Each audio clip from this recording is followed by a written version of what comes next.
भवसम्भवभीतिभेदनम् सुखसम्पत्करुणानिकेतनम्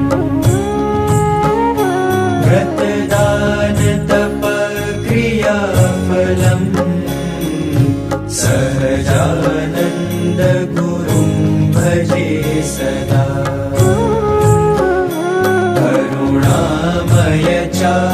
करुणामयचारुलोचनम्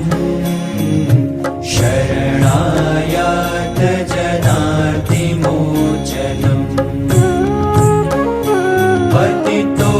पतितोद्धरणाय तत्परम् सहजानन्दगुरुं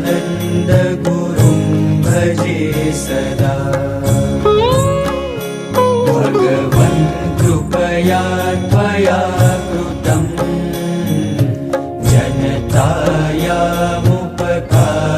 जनतायामुपकारमीदृशम् क्षमते प्रतिकर्तुमत्र